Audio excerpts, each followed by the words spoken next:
O Grupo de Espazo Común non entende a cuantía dos gastos na viaxe de 3 persoas a Fitur, sumando a outras viaxes como a que fixeron o ano pasado a Xixón para organizar a posterior presentación da Festa do Pulpo.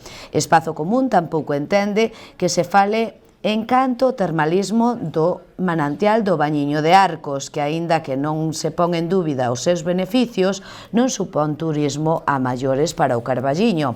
E se pon en dúbida a estrategia dos desprazados a Madrid.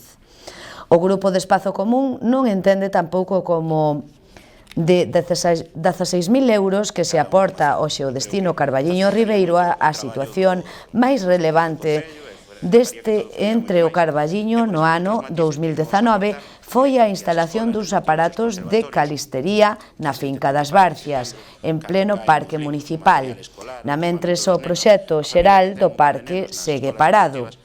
O grupo entende que se o Carballiño quere presumir de vila turística máis alá da estacionalidade ou da semana da Festa do Pulpo, ten que trazar un plan de futuro ambicioso e orixinal que vaia máis alá de charangas, cantos de taberna, rutas de tapas e calistería.